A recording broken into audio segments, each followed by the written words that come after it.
Hi, I'm Michelle Olivier, and you're listening to Hey, I Want Your Job, the podcast that looks at amazing jobs and what it takes to get them.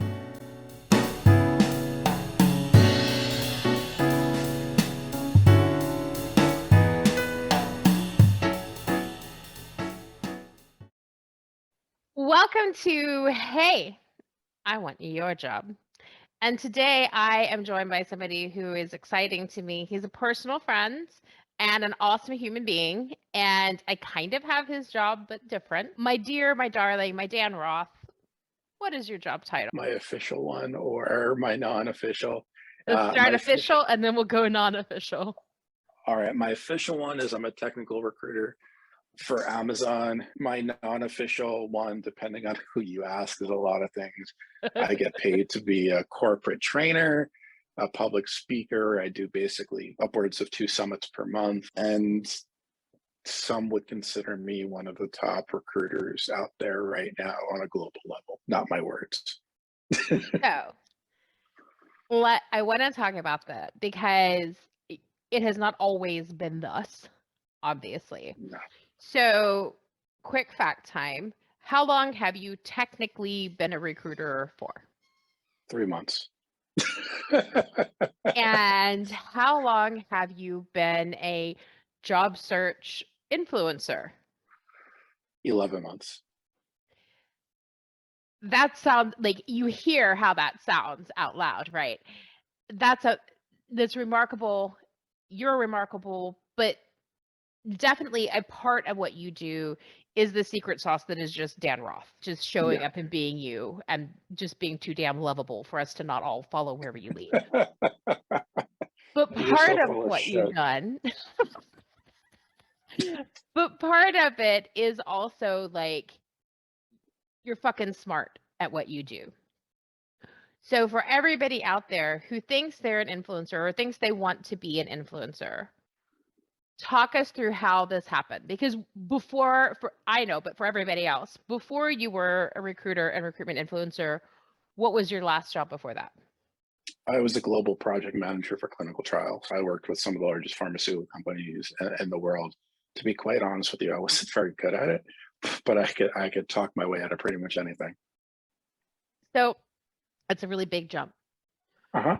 How did all of this happen? Talk us through the story. I could be long-winded. I'll try to keep it concise because I've had to repeat this enough times. But the long story short of it is this is my 4th career. I started off as my degree is in journalism, and then I was a managing editor for a number of years, and then I moved out to California, and I was working retail, but went into telecommunications. From telecommunications, I wound up going into healthcare, figured out I really loved healthcare, and then from healthcare, that kind of coincided project management. And to make a long story short, I was part of a company that was going through multiple reshuffles. I was actually called to fly cross country on 5 hours notice to start up a new department, and essentially I got tired of the reshuffling. It was causing me to have severe anxiety attacks, and wound up getting talking to a company that we worked with, and I wound up coming on board in February of, I believe it was 2020. And I was the regional manager in charge of project managers in a software development company. And I then, shortly thereafter, 3 months later, lost my job. This is another story for another time, but I think the answer I've most often given is that it's a result of the pandemic. The reality was I was going through burnout and postpartum depression. And I wasn't putting my best foot forward. So I went through, I didn't think at 36 years old I was going to want to pivot, but it's a very small world, clinical trials, and I basically used up every resource I had.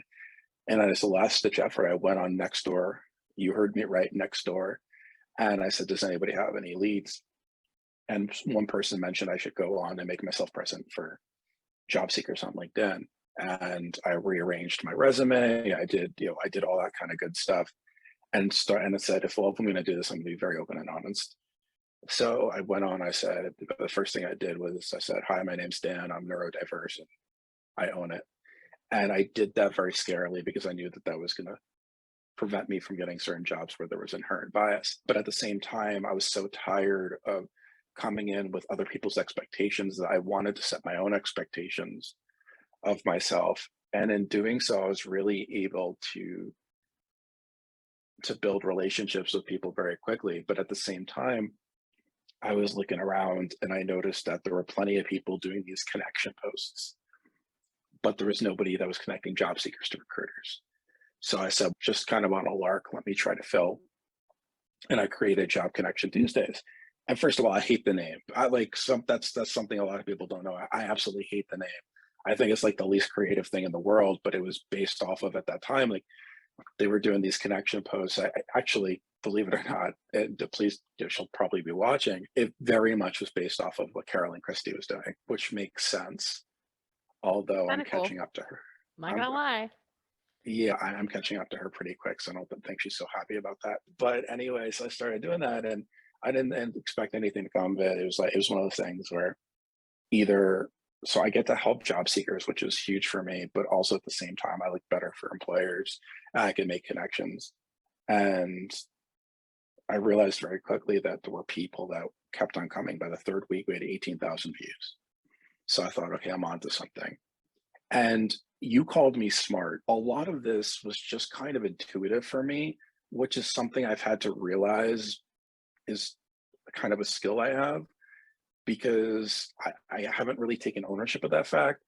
But I figured if I'm going to do this and I want to network with the people that are going to help this demographic. So I started meeting with coaches. I started networking with coaches and resume writers and other recruiters. And I started building the network up and then as people were coming in from all different parts of the world, I started looking for recruiters in all the different parts of the world. And then eventually we got to a point where it was like 30,000 people per week were doing it. I was getting 400 or 500 comments. I'm like, okay, so I told you I'm long-winded. So let me, thank you. Don't worry, Um, I got you. so let me narrow this down. So I wound up going up for a job that I really wanted, missed out on Anna Morgan, career BFF, called me up, said, "Hey, I want to offer you coaching at no cost." Started getting calls from recruiters about going into recruitment, still didn't want to change. Finally said, let me get my head on my ass and just go for it. The day that I decided to switch into recruitment, I started 50 hours worth of recruitment courses. The next week I had, whether or not you want to call it, or not, I'll call it an internship, call it what you want. It was a pile of shit. But 6 weeks, 6 weeks later, yeah, I see that smile on your face. I'm just Yeah, listening right now. no, yeah, you are just listening, but like I got to that point. I could call it what I saw it.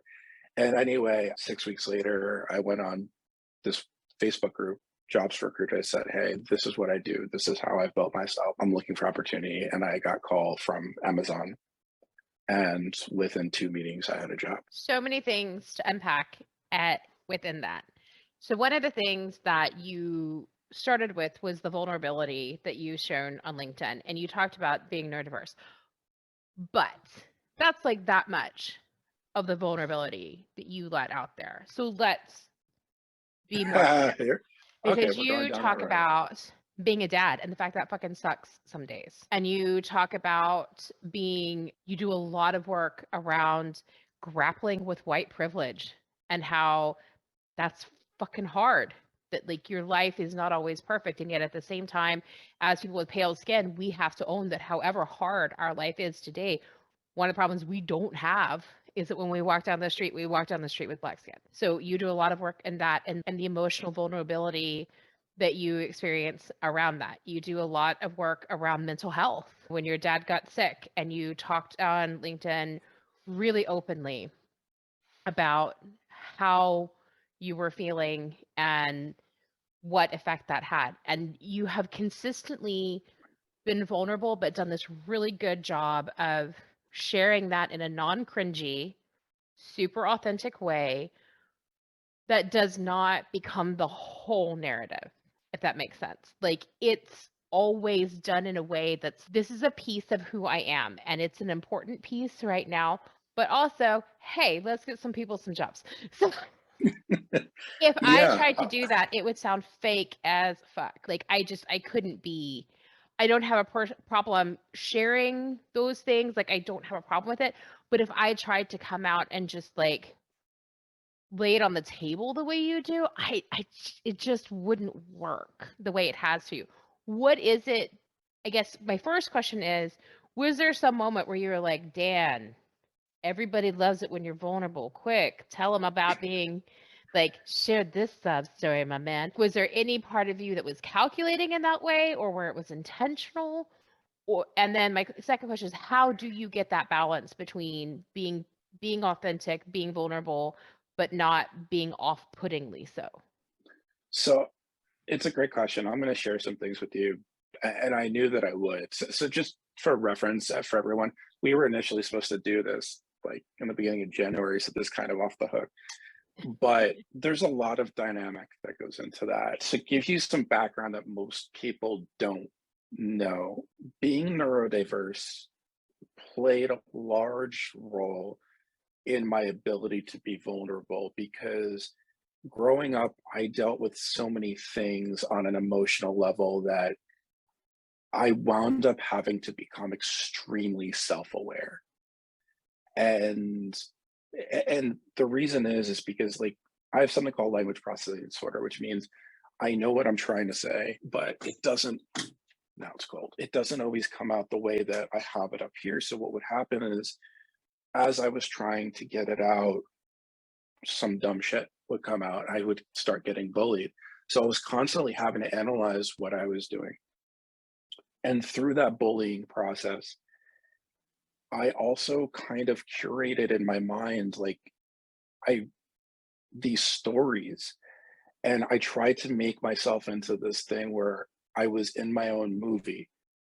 And the reason I did that looking back, and this is not something I've ever like really explored on a mental level, but I think one of the reasons that I did that is because a lot of these movies have happy endings, and I was so desperate to be able to curve in my own mind what I was going through in a way that would have a happy ending that I wound up internalizing a lot of this. And I think that's one of the reasons I graduated with a degree in journalism because I was able to cultivate. But it's not all peaches. I would also I was very bad because I would lie all the time. I would tell people stories that were maybe 10% of the truth, but I would blow it up into this like cool thing because I wanted to be accepted. And I got very, very good at it. So when it comes to the posts that I do and how they're tailored, a large part of it is intuitive because that's just the way I am now, but it was all predicated on growing up and having to really create my own vision for how I was and what place I had in the world to keep myself from going down the proverbial rabbit hole. And I still did it at times. There were points of really severe depression, anxiety that So I don't always get it to. with Go ahead. that, I think it's a normal human thing, and I know I'm really guilty of this, that I lie in bed at night and I think about shit I did today, like every client meeting, and I'm like, "Oh my god, I can't believe I said this. I hope they didn't take that this crazy way. I wish that I had said this." I think one time I sent you a text and your reply was, "I'm not an asshole." And my immediate response was to laugh. And then like later I was like, "Oh shit. I hope he didn't think I was calling him." And I was like, "Calm down, calm down." And I have to talk myself down from the ledge. I think that's really a normal, a very human kind of thing to go through with this, like, with how careful and conscientious you are about your language. Is that something that still you have to deal with as well? Or are you like, Psh, I did all that work beforehand and now I'm good? I thought there was a point in time where I thought, hey, I'm good. But the more I grew into who I am, the more I realized it's just part of my daily life. Now, I think what's changed is I try to be more forgiving of myself, but Neurodiversity for me is not something that's ever going to go away. Every time I do an event, I always lead with, "My name's Dan, I'm neurodiverse." And I go into explaining a little bit of how if I'm looking up, it's because I'm trying to imagine what I'm going to say. Or if I take too long talking, it's because I'm basically buying myself time to be able to get to the point of where I am. What Look, comes I know next? I can, yeah, I know I can talk a lot, people. It's not because I'm trying to talk a lot. And what people may be surprised by is when I'm truly comfortable, I'm actually very quiet.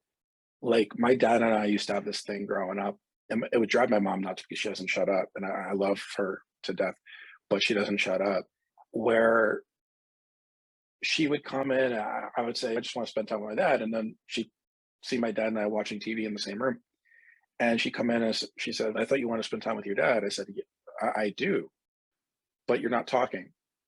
"Well, it's because we're just comfortable around each other." I feel you. Like, that's all I need. My bestie and I, that's how we hang.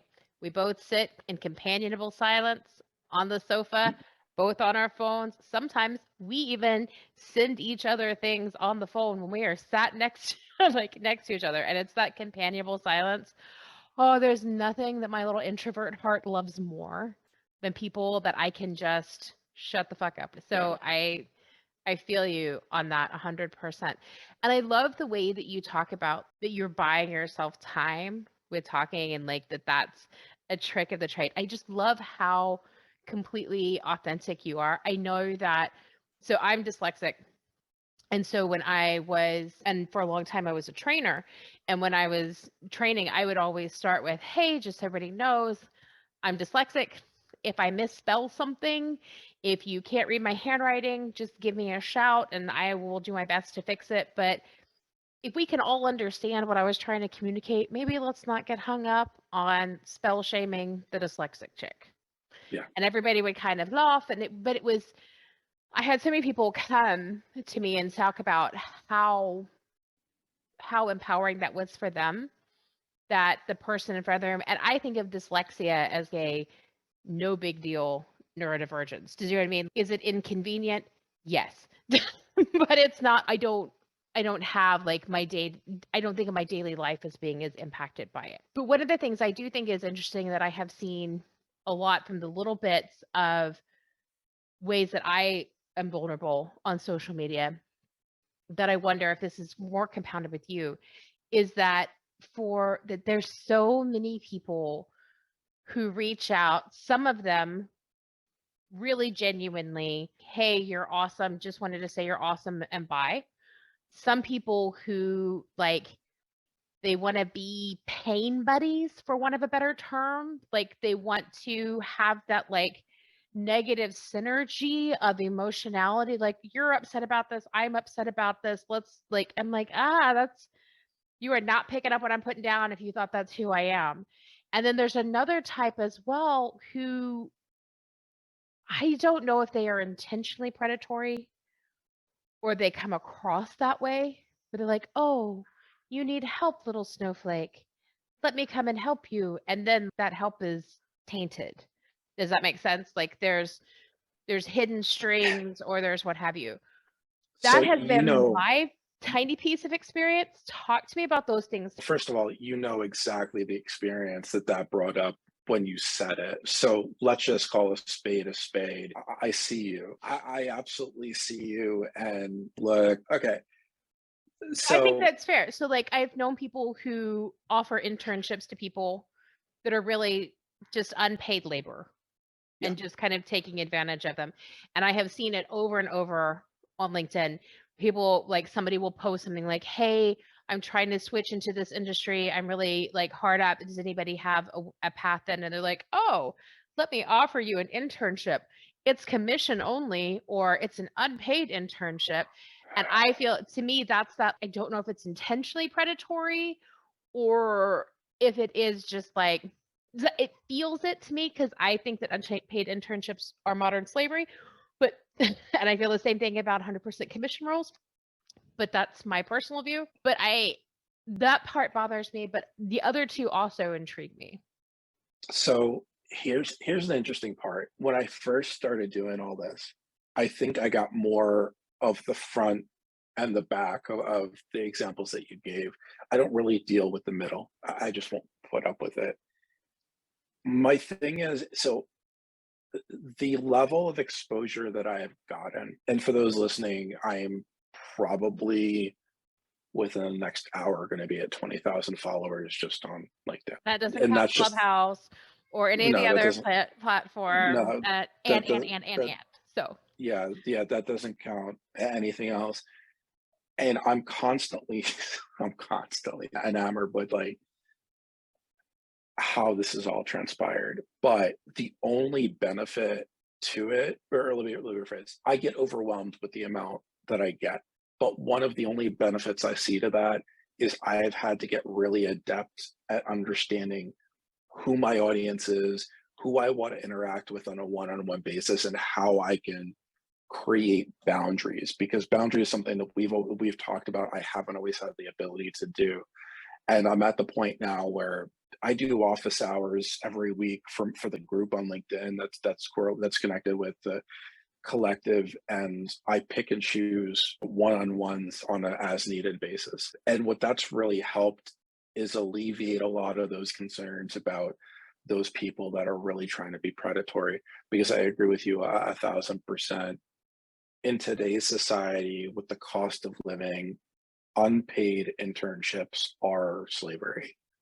Point blank, no questions asked. I really feel like they should just be illegal. And I, again, feel the same way about as your 100% commission role, because you ultimately have input, but not control over that. And you should be paid for your work 100% every Yes, time. yeah, and here's the reality, and we could get into data, but since you and I are so ingrained in the abolitionist movement, when we talk about, how many families are still living under the poverty threshold, like Black families in the United States, what is it? The average household income isn't even 30,000 or something like that. That's poverty in today's society, where you can't get a two-bedroom for under $2,000 a month, and even when you do, that's broken down rat shit. Um, we can't afford to put these people in positions, and a lot of companies will say, oh, the $15 minimum wage means that we're going to have to lower hours and do all this and do all that. I'm like, bullshit. $15 an hour is still poverty threshold, motherfucker. I agree. Let's be real. Let's try to get people living wage. And it's one of the reasons that, if you ask me what I'm most passionate about, probably one of the thing I talk about most often is educating job seekers on how to research how much they should actually get on the open market, like realistic expectation, instead of settling because systemic oppression has led them to believe I can only get so much. Yeah. And every time one of my clients asks me, what should we do about pay? I'm like, well, you should start by publishing everybody's pay, the whole company. That's what you should do. Put it on the door. Everybody knows, because I genuinely, in my heart of hearts, believe that we cannot solve pay inequity until we have radical transparency around pay. Because until then, it's a rigged game.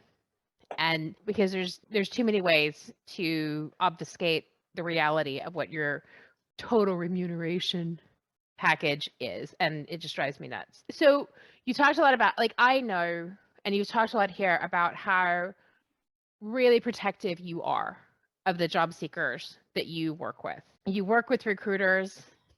You're even nice to some of us. But like Not you nice to work most.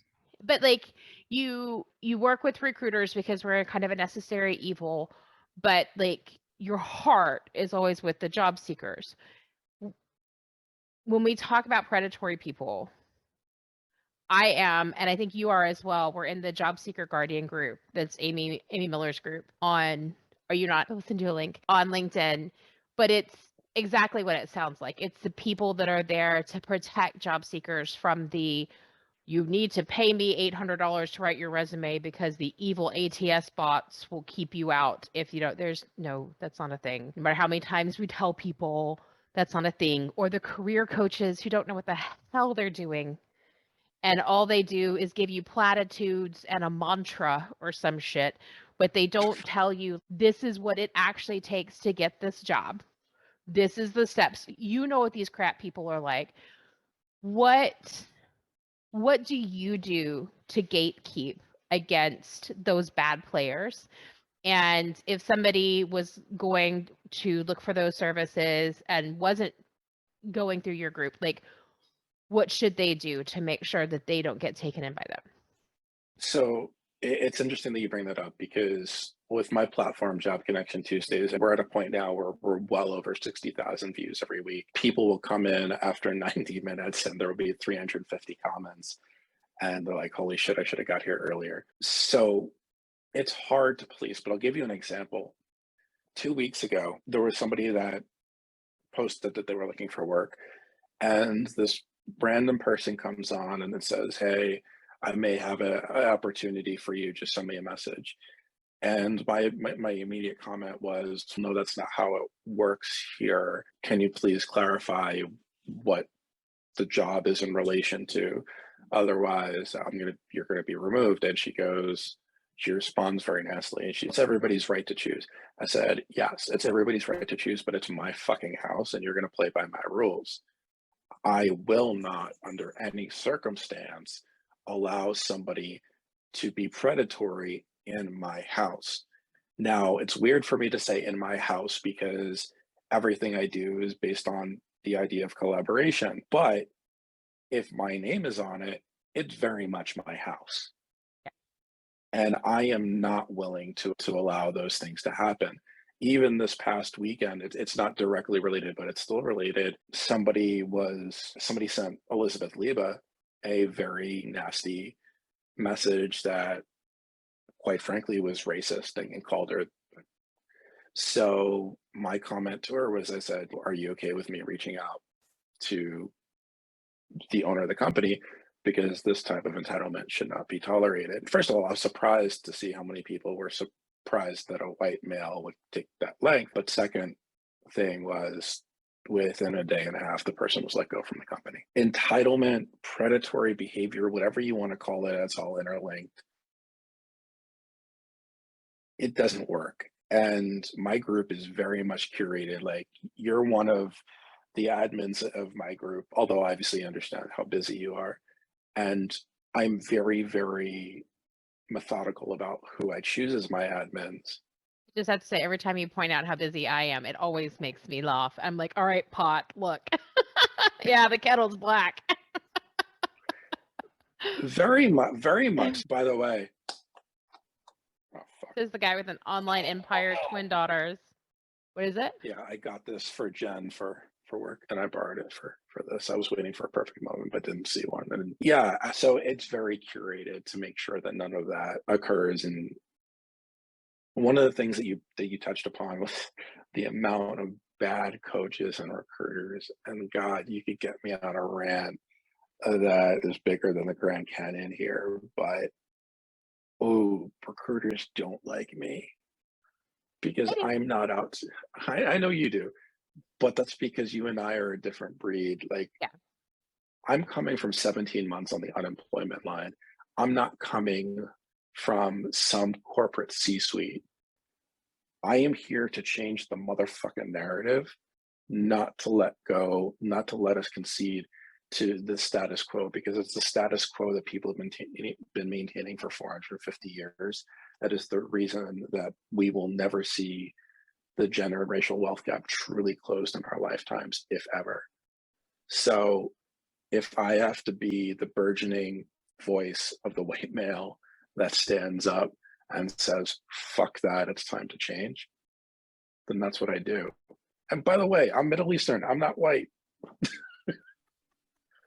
But I think that's so important. I was in a group with some recruiters the other day, and this recruiter went on this rant about how you never tell a candidate who the employer is or what the pay is in the first phone call. And I was like, incorrect.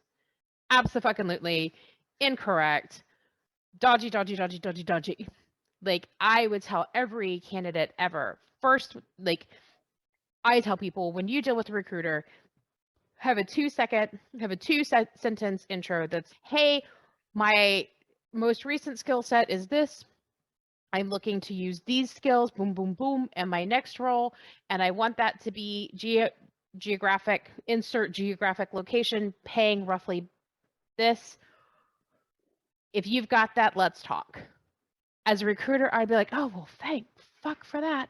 That made my life so much easier. And I feel like any recruiter out there that is not on board with that is part of the goddamn problem. Yeah, and Everybody deserves that level of transparency. let me be mindful, because like, it's fair for us to be friends and still not agree on everything. That's true. I agree with you on this. The entire idea of posting everybody's wage, I don't know. I haven't thought about it enough, so I don't want to like That's fair.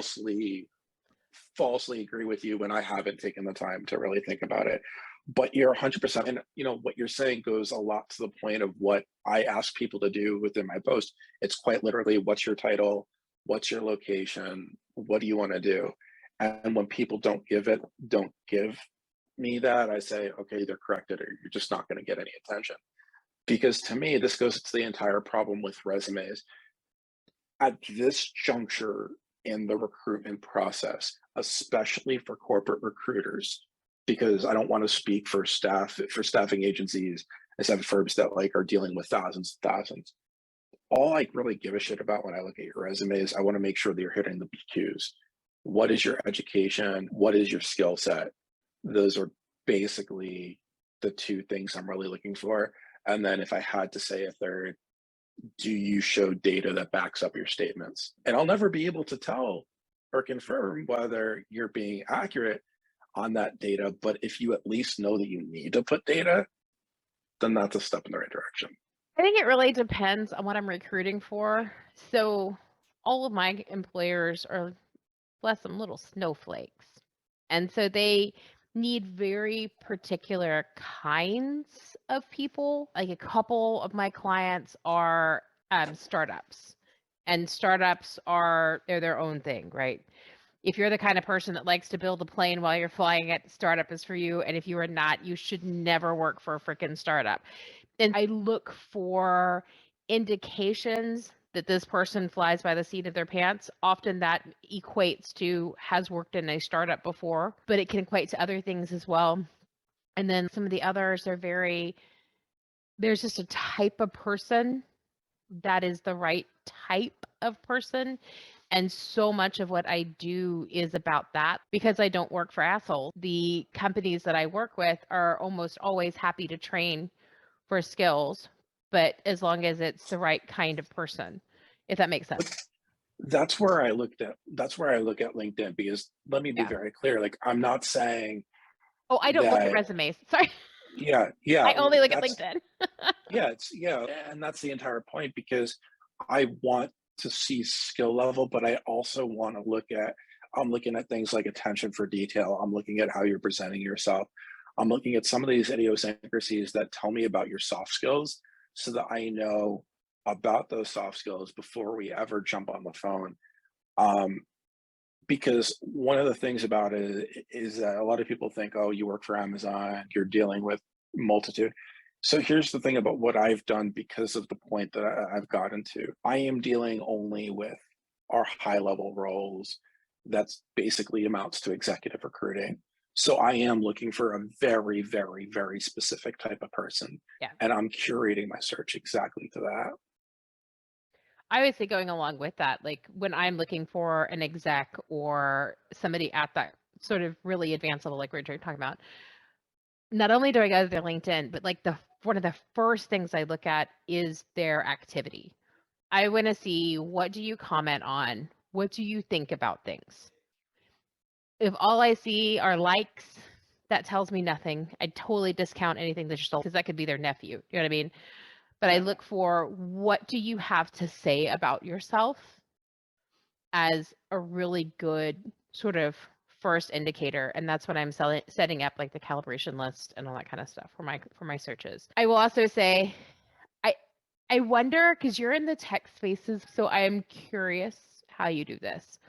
One of the things that all of the companies that I work for with are really keen on is treatment of women in technology. And So I have a policy that the third time you interrupt me, especially if you're a dude, or the third time I have to say, as I said a moment ago in an interview, you're out. Because if you can't have respect for me, you're not going to have respect for any other woman on that team. No thanks. That's an easy standard for me as a woman, right? What I know that you're super sensitive to how people treat women in the workplace as well. How do you feel out for those kinds of things? So that's a great question. And actually, I have a little bit of breaking news that I'll get to in a minute for you that because of when I know that this is going to be airing, I have the ability to say it. But I don't have a traditional interview process. So I hate asking people, tell me about yourself I don't. because yeah, like It's it's not a just fucking question, Dan. It's not a no, question. It's an it's imperative statement. exactly. When I jump on calls with people, first of all, it's not going to be 10 minutes. I typically set aside 30 to 40 minutes and I try to build a relationship with people. I tell them point blank, if you want to go on video, we could go on video. If you want to go on audio, we could go on audio. Whatever you think is going to present yourself in the best light and make you the most comfortable, I'm cool with. Because I don't believe that we should be forcing anybody into one. And then I start off the conversation. I just say, this is going to be very relaxed. I want you to know that I work on your behalf. I am here because I saw something in you that leads me to believe that you could be a good asset for the organization. And simply by putting that positive message out first puts people at ease because, first of all, it catches them off guard. They're not used to it, but it tells them something.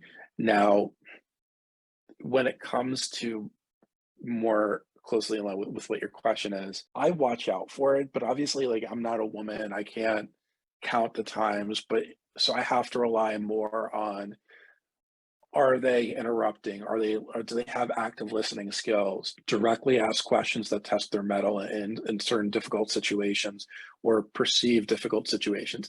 And just to be clear, when we talk about difficult situations, that doesn't mean everybody else thinks that they're difficult. But if you put them in if I say to you, you're in a board meeting and your female coworker is talking and somebody goes to interrupt and somebody interrupts her while she's in the middle of speaking, what do you do?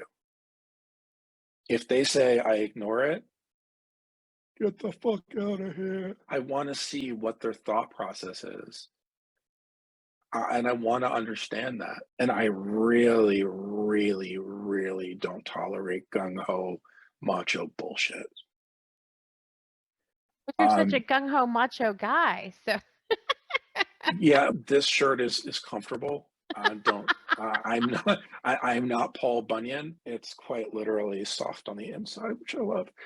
But this all being said, so something I found out right before the break, I know you're going to be excited about, is starting in January, I'm going to be leading all DEI recruiting efforts for my division of Amazon. It's not an official title. It's not a bump. I don't even know if it's something I'm allowed to announce, but I'm going to be the point person and really helping define how we go about doing this, which speaks to me on such a massive level. And I'll tell you, the first thing that I did is I went to one of our software development engineers that's both a female but also a leader, and I said, "How can we bring more women into tech? What do you think we're missing?"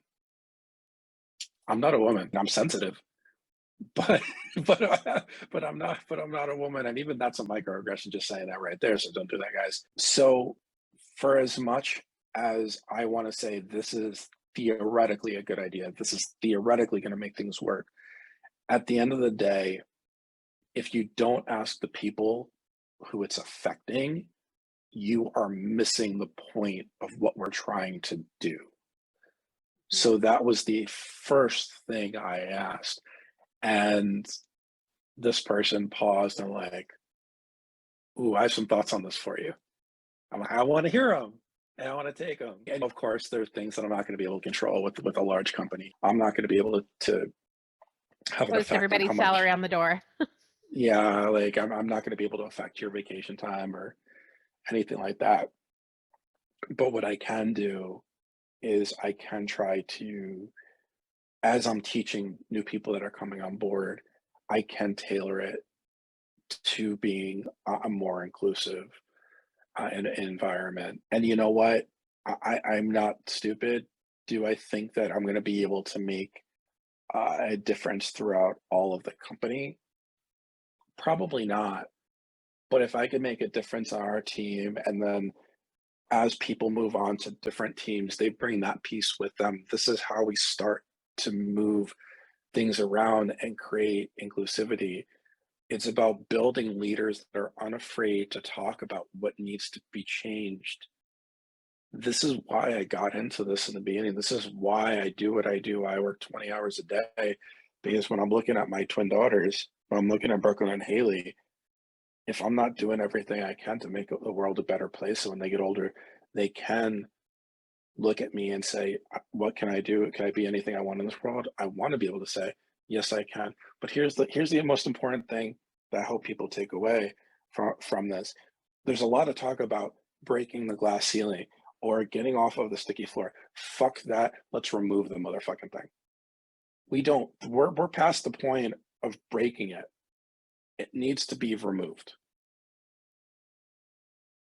That was ADHD tangent. Thank you very much. No, I think that was a great tangent though, and I totally agree. Like, I joke only half that my husband and I, when we started making babies, we were like, let's go, we want a girl. And I was so ready. We were gonna work together and we're gonna smash the patriarchy. And I was ready. And then I made 2 little boys without a lot of melanin and blonde hair. And I was like, are you kidding me? I freaking made the patriarchy. And so for me, I hear what you're saying, because I feel like a huge part of my job as a mom is to make sure that I'm not raising the problem now, right? Like, that when my boys and your girls are both going into the job market, that they don't have a sense of entitlement over and above your girls. Now, in the specific instance of Haley and Brooklyn, I feel like they would not be given a chance. You Those know girls what's would funny? definitely put them in their place. What's funny about that? My wife. So for those that don't know, you are the only person I know from social media that actually knows my wife. So it's kind of a running joke that if I do anything wrong, I'm in trouble. But Jen got them. They love little people. So Jen wound up getting them female heroes. So it has Condoleezza Rice, it has Rosa Parks, and all these different people. And then when I went and got them Barbies, I made a very strong point that one of the Barbies is black and then the other is mixed with multicolored hair. And it's because, and taking this a step further, is just so people understand where I'm coming from. I'm Jewish, my wife is not. My wife kept her last name. I didn't have a problem with it.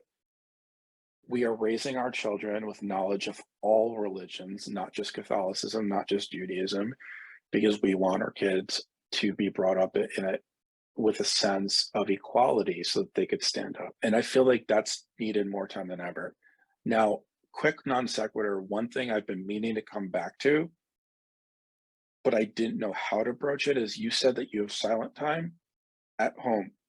I've met your husband. What fucking silent time? He sleeps. He goes places.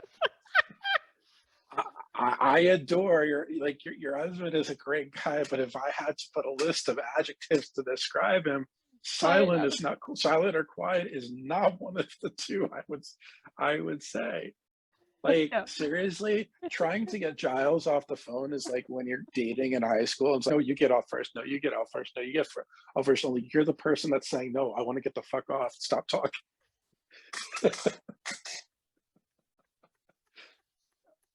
uh, He's an over communicator. and this is coming from somebody that talks too much. But so, when I talk But it about is Michelle actually being, part of his neurodiversity as well. So he's ADHD. yeah, And so yeah. he squirrels. And so between the two of you, it's amazing you ever got off the phone, honestly. Honestly, please don't tell him I said this. I was trying for 10 minutes. I had to go to the bathroom so bad. Oh, Dan, that's the worst. I'm so and he kept on talking. I didn't want to be rude because like this is like my best friend's husband. Like how do I get off? And I'm sitting. And You I'm say, I gotta pee. I'll talk to you later. Bye. yeah.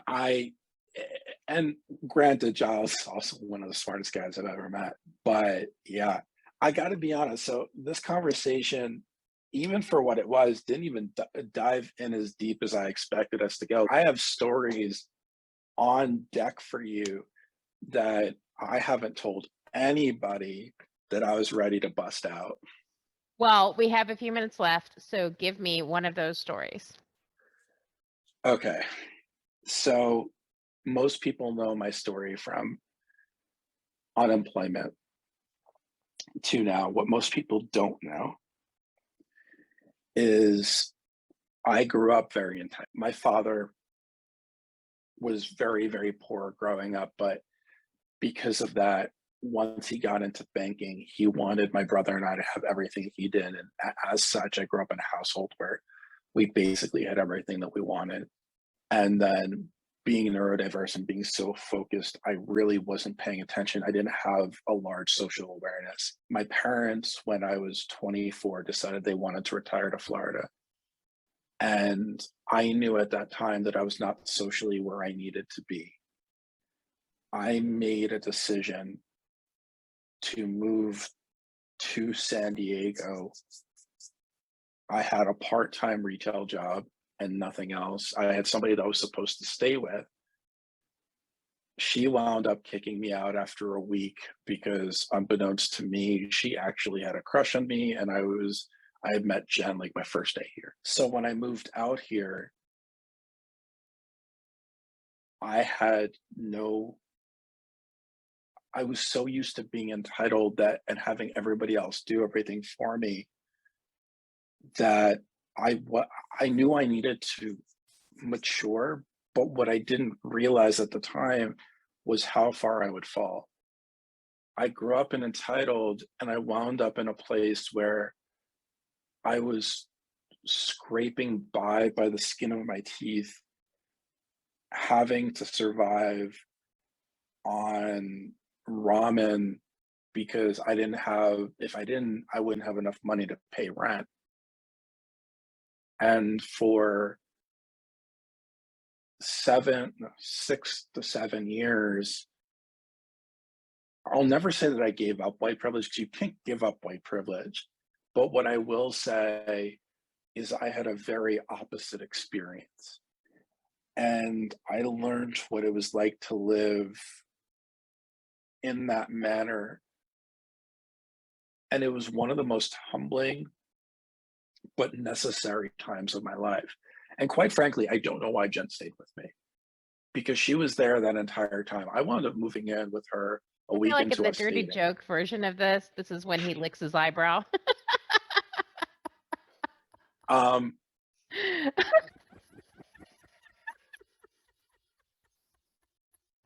okay, so when we talk about things that I probably shouldn't go into with based on where I am on a social level and social responsibility, that probably took us to about here. Now that's a private conversation that we can have, but that is not one I am going to get into right now, although I actually have a really freaking funny story about that. And by the way, this isn't talk about ADHD, the things. That's another thing. I feel like I'm at this point where I can't joke around with people because they have this expectation. Oh, I'm this vulnerable person that helps with blah blah blah blah blah blah blah. Mr. Like, Sensitive, Mr. Nice Guy all the time. That's a lot of pressure. yeah, I feel like it is. as problematic as she's become, I think Ellen actually in one of her stand-up things did a bit that makes me think of you in this regard because she was talking about like when you're the celebrity, when you're the nice celebrity and that's your brand and that's what everybody knows. She's like, and somebody cuts you off in traffic, you can't be like, oh fuck, you just gonna be like, okay. and how much pressure and frustrating that is, because human beings are not always nice. No, And I feel like you must, as the nice guy on LinkedIn, that has to occasionally just oh, it grate. drives me nuts. So I was in a room one time on Clubhouse, and everybody was telling their favorite nursery rhymes. So I speak up as a There once was a oh man from mother. Nantucket. No, I said, oh Mother Hubbard went to the cupboard to get her dog a bone. She bent over, Rover took over. Now she's got a bone of her own. And I wind up getting a message on Instagram. Dan, you can't do that. You're supposed to be like the nice father. I'm like, of all the Andrew Dice Clay nursery rhymes, that was the most censored one I could be. Like, it wasn't like I was saying Jack and Jill went up the hill each with $1.25. She came down with with $2.50. That like, it's not like I was saying that, and like I'm being told, oh, you can't joke around. Like, I grew up on Mel Brooks and Andrew Dice Clay and Married with Children and George Carlin and all these others. And by the way, those are the only two funny Jewish comedians. We've given Woody Allen back. He's no longer welcome in the tribe. Adam Sandler. He stopped being funny after Billy Madison. Like, for those that don't know Adam Sandler like he used to be, The Beating of a High School Janitor, like back on his actual comedy CDs that were hilarious. And Eight Crazy Nights, like we talk about Hanukkah movies. I'm sorry, I'll call the kettle black. That was a shitty freaking Hanukkah movie. I can't watch it. Do you know how hard it is for a Jewish kid to say, oh, I don't want to watch that Hanukkah movie because how bad it is, and it's the only one? Like, seriously, I took ownership over Grumpy Cat Christmas because it's the only thing mildly entertaining, and I just pretend that Grumpy Cat is non-denominational. There you go. Believe it or not, we are out of time. I could talk to you for hours. But I think that leaving on the nobody is one-dimensional, and whatever you think you see and know about somebody is one part of the complicated structure of humanity that they are behind that, is a good note. Are there any other final words of wisdom you wish to impart before we say goodbye? My ADHD is going to be going over this conversation and wondering if I gave the most out of it, because here's my thing. My expectations when it comes with other people are fairly high. My expectations when it comes to you, and people won't understand this because we haven't met in real life, but like, you are as close as I come to having a safe. So when I say that I want to do right by you, it's because I love you so much that I want it to be perfect, because I want you to get exactly what you want out of it. And I put a lot of pressure on myself to ensure that is, even though I know that you don't give a shit. So like, it's completely self-inflicted. Okay, so answering your question, is there a last bit of information that I want to impart on people that I haven't already said 1,050 times over? Yes. If you are looking for an internship, please stop messaging me. I cannot help you. I cannot help you. Or what's a real piece of advice?